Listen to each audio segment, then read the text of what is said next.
It is my pleasure now to introduce not only a very smart researcher, but a good friend and a colleague from my past, someone that I've known for our entire careers, I guess, at one way or another. Kym Dannaker is the chair of the Americas at the Kantar Group, and it's a pleasure to have her join us here on the stage. So Kym, please join.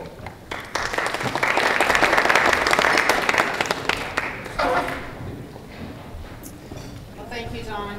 And Don and I worked together more years than we'll admit at Procter & Gamble, so we have that history. More recently, I've been on supply side for 4 years, so coming over 4 years with Kantar. I learned in our conversations with some of you earlier, Kantar is not a well-known name. It is actually the big company that owns companies like TNS, Miller Brown, Added Value, and some others that you may know of.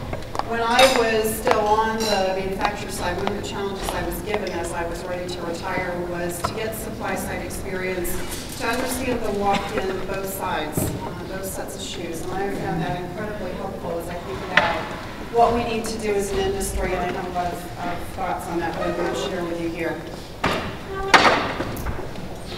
So we've had a lot of talk about cliffs lately, most of them related to government spending, etc.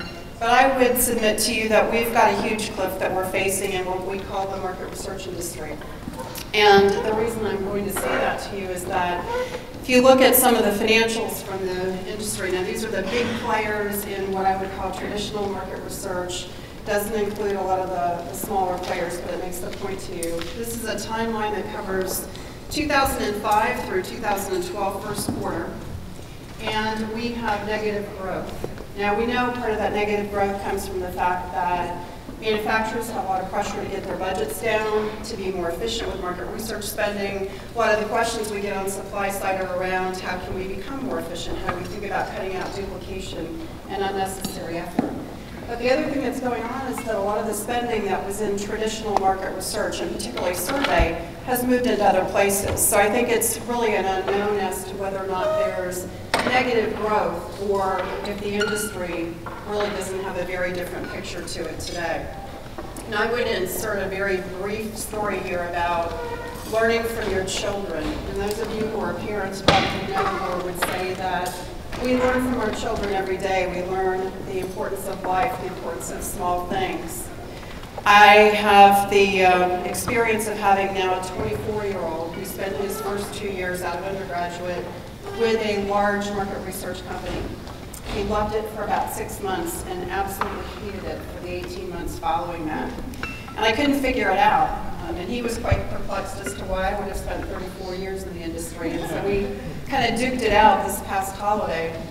He's now switched into the manufacturer side. And I said, what was causing your unhappiness? It wasn't that he didn't work for a good company, he worked for a great company, had great bosses, great training. And he said, you know, now that I'm away from it, I can look at it and say that I hate the fact that you guys don't get it. You in the market research industry don't get it. And I said, don't get what? And he said, you keep wanting to measure things that really are not isolated. He said, so if I look at my experience, the work that I was doing, we had supply side people measuring consumption of, pick it, product, media, go through the whole list. And he said, none of those things are what I think of as being consumed. I'm living my life. So why aren't you trying to understand how I'm living my life and what it means to be connected? So if he looked at technology, for example, he would have said technology is the thread of my life. I'm connected to all these different things, different people. Certainly video games are a big part of that generation. That includes my younger son as well. And so he felt that he was working in an industry that was completely irrelevant in terms of not connecting what we were measuring to what humans were doing. And that to me was a point in my life where I thought, you know, he's really right about that. I can't argue with it. I understand all the reasons why it feels that way, and what can I do to have an impact on that? So part of that's why I'm up here talking to you today. If I try to give you a picture, and I've actually borrowed this one, I won't take credit for creating it.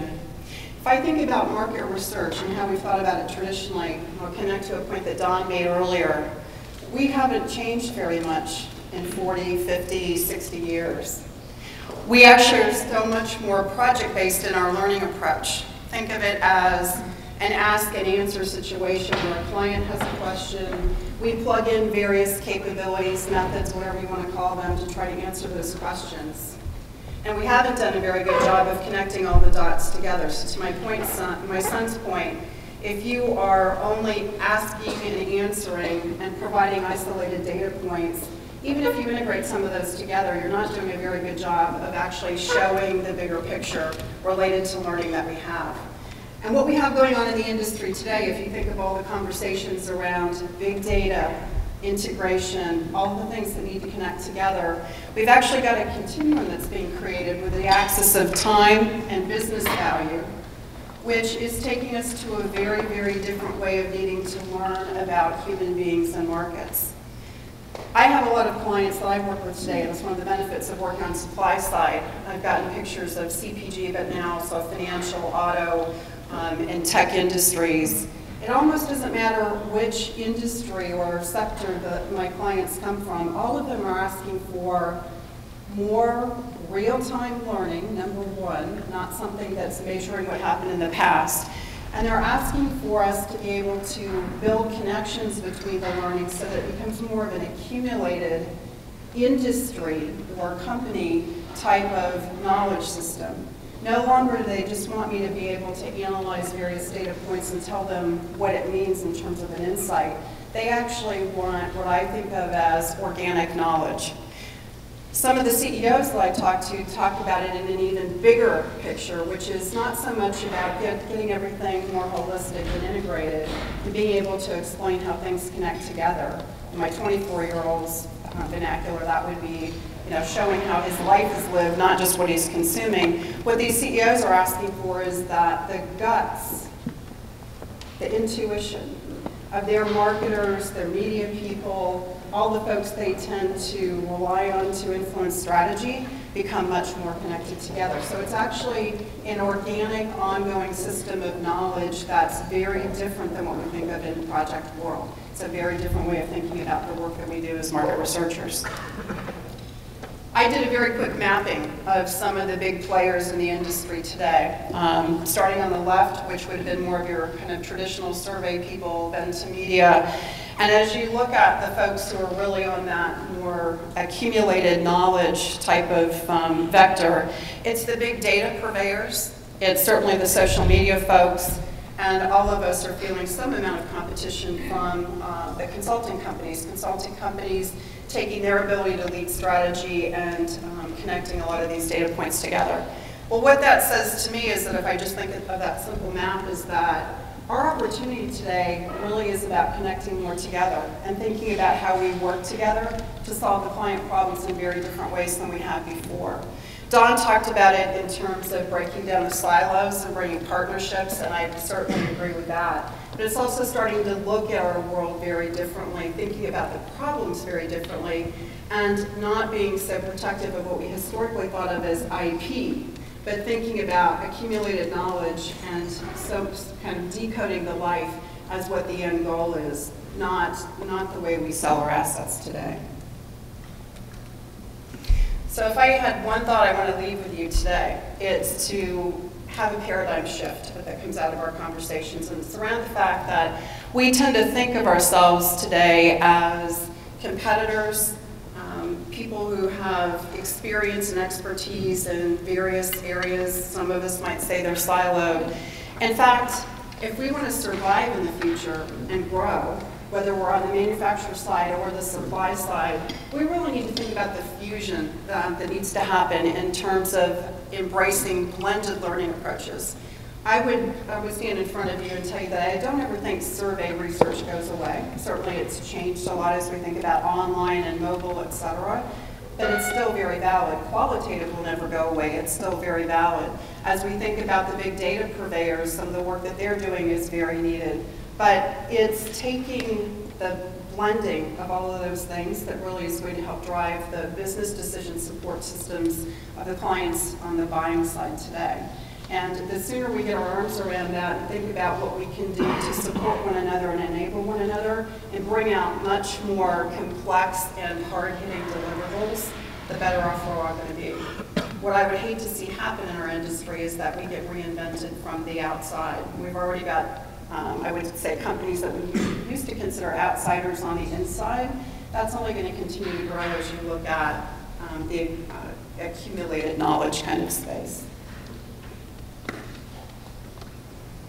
So if partnerships are the enabler, I would just make a few observations about the potential partners that we have here.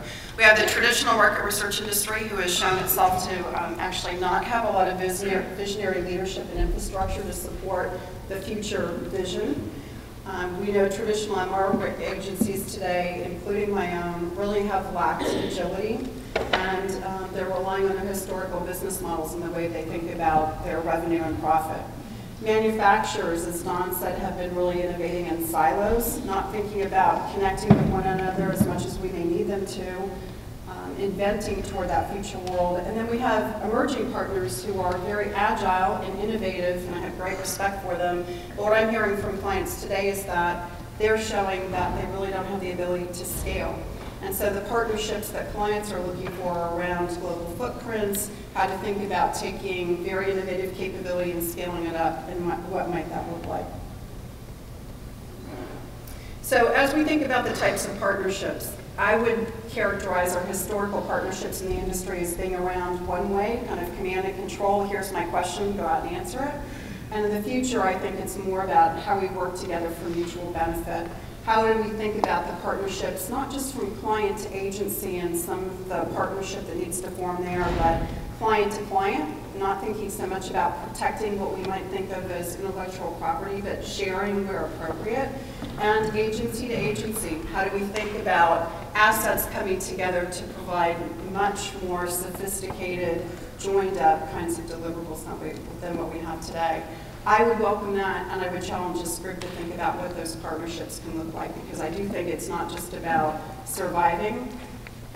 We're going to have to do a lot of work in order to get the growth that we all need on both the manufacturer side and the supply side as we move forward. Thank you very much.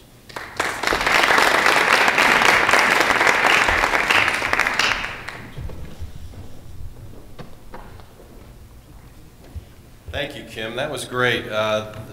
Several really neat ideas there that I know I captured in my notes: organic knowledge or accumulated knowledge versus project-based learning.